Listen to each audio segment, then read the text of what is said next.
Olá, bom dia pessoal, espero que todos estejam bem.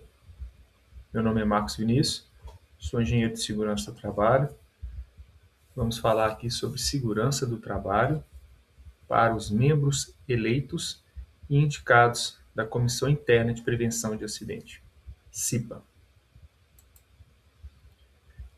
Formei em 2001 como técnico de segurança, sou engenheiro de produção, tenho pós-graduação em engenharia de segurança do trabalho, auditor nas normas ISO 9001 e OSAS, a atual 45001, perito assistente, consultor de SST e social, e finalizei meu MBA em gestão de SESMIT, na PUC Minas.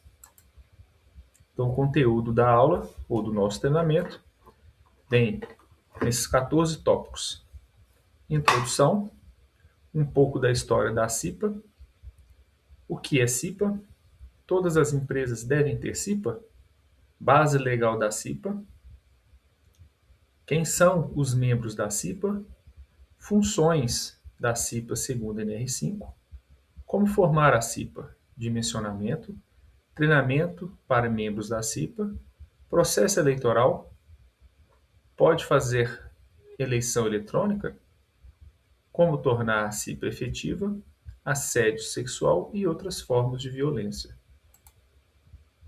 Então, na introdução, vamos falar sobre estatística de acidentes.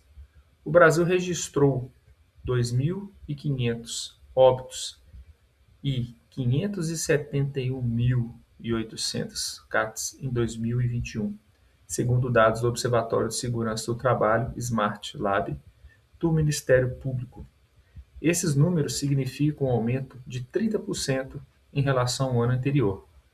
Lembrando que esses números são subnotificados, porque são acidentes registrados com CAT, e aqueles não registrados, aqueles acidentes de CAT que o funcionário não teve afastamento e ele voltou ao trabalho, teve o primeiro socorros, ou aquele funcionário que na verdade é um prestador de serviço autônomo. Então esse número aqui é muito maior do que apresenta.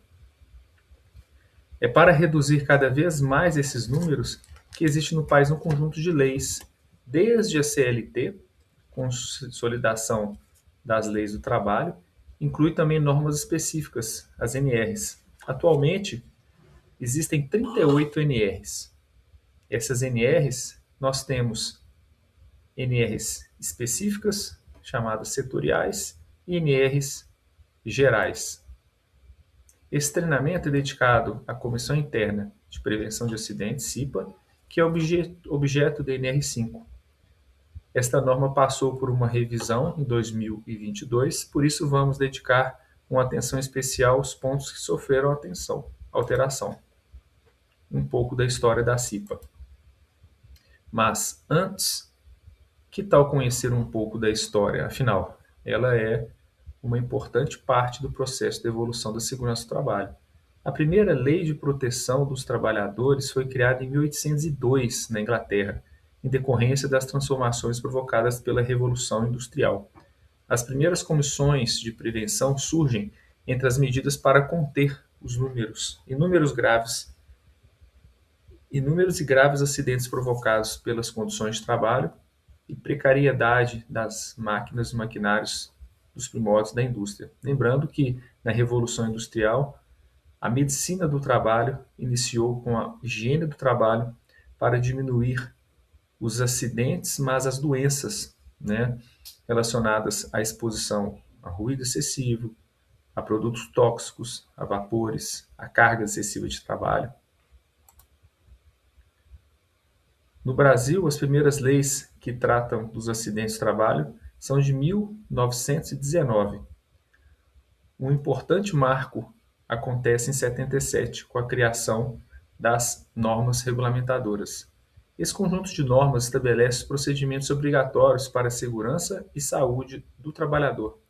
Além disso, orienta empregadores e empregados quanto às especificações de segurança e operação segura de equipamentos e ferramentas. A CIPA foi criada em 44 e, a partir daí, gradualmente são implementadas novas medidas para o aumento da saúde e segurança do trabalho. A CIP está prevista nos artigos 163, 164 e 165 da CLT e regulamentada na NR5. A seguir, abordaremos todos os pontos relacionados à implantação, composição e atribuições da CIPA. Então, o que é CIPA? O nome CIPA é uma sigla da Comissão Interna de Prevenção de Acidentes. A formação da CIPA deve ser paritária, ou seja, ela é composta por um número igual de representantes do empregador e dos empregados. A missão da CIPA é promover a preservação da saúde e da vida de todos que trabalham em uma organização. Para isso, deve contribuir para tornar compatível o exercício das atividades laborais com a prevenção de acidentes e doenças relacionadas ao trabalho. Texto novo da revisão da NR5. Essa norma regulamentadora estabelece os parâmetros dos requisitos da CIPA, tendo por objetivo a prevenção de acidentes e doenças relacionadas ao trabalho, de modo a tornar compatível permanentemente o trabalho com a preservação da vida e a promoção da saúde do trabalhador. Segundo a NR5, a CIPA ajuda a prevenir doenças e acidentes do trabalho. É importante fazer uma distinção entre a CIPA e o SESMIT. SESMIT, Serviços Especializados em Engenharia de Segurança e Medicina do Trabalho.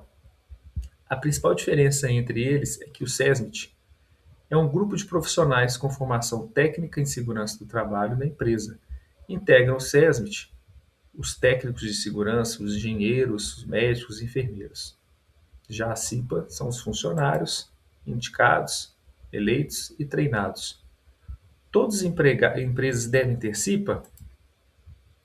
A CIPA é uma obrigação legal que se aplica a empresas privadas, públicas, sociedade de economia mista, órgãos da administração direta e indireta, instituições beneficentes, associações recreativas e cooperativas, além de outros modelos, instituições que tenham trabalhadores empregados regidos pela CLT.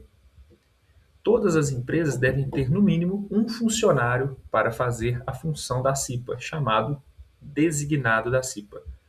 A quantidade de membros da CIPA vai depender de outros critérios que serão explicados abaixo no tópico Dimensionamento da CIPA.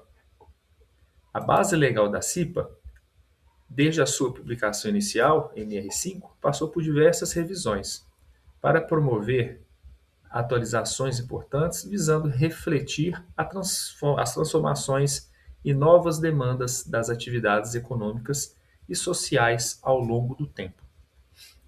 A versão que está em vigor foi publicada dia 20 de dezembro de 22. Nós temos então a Portaria 3214 de 8 de junho de 78, que foi a primeira portaria que liberou e aprovou todas as NRs naquela época. A NR5, então, ela teve a sua publicação em 78, revisões de 83 até 2022. E essas revisões elas são realizadas pela comissão tripartite, que temos representantes dos empregados, sindicatos, dos empregadores, sindicatos patronais e também representantes do governo. A NR5 estipula todas as regras e condições que devem ser seguidas pelas empresas e trabalhadores na implantação e funcionamento da CIPA. O que diz a CLT sobre a CIPA? A CLT, nos artigos 163, 164 e 165 já citado, o artigo 163 estabelece a obrigatoriedade da CIPA em estabelecimentos e locais de obras de acordo com as instruções definidas pelo Ministério do Trabalho. Determina ainda que este Ministério é responsável por regulamentar as atribuições, composição e funcionamento da CIPA. O artigo 164 trata da consolidação da CIPA e o mandato dos membros da comissão. 5 parágrafos estabelecem as principais bases da composição da CIPA. Os representantes do empregador devem ser designados pela empresa. Os representantes dos empregados devem ser reeleitos em votação secreta. Participam da eleição os empregados interessados, independente da filiação sindical. O mandato dos membros eleitos da CIPA tem a duração de 1 ano e é permitida uma reeleição. Essa regra não se aplica ao membro suplente que, durante o mandato, não tenha participado de pelo menos a metade das reuniões da CIPA. Se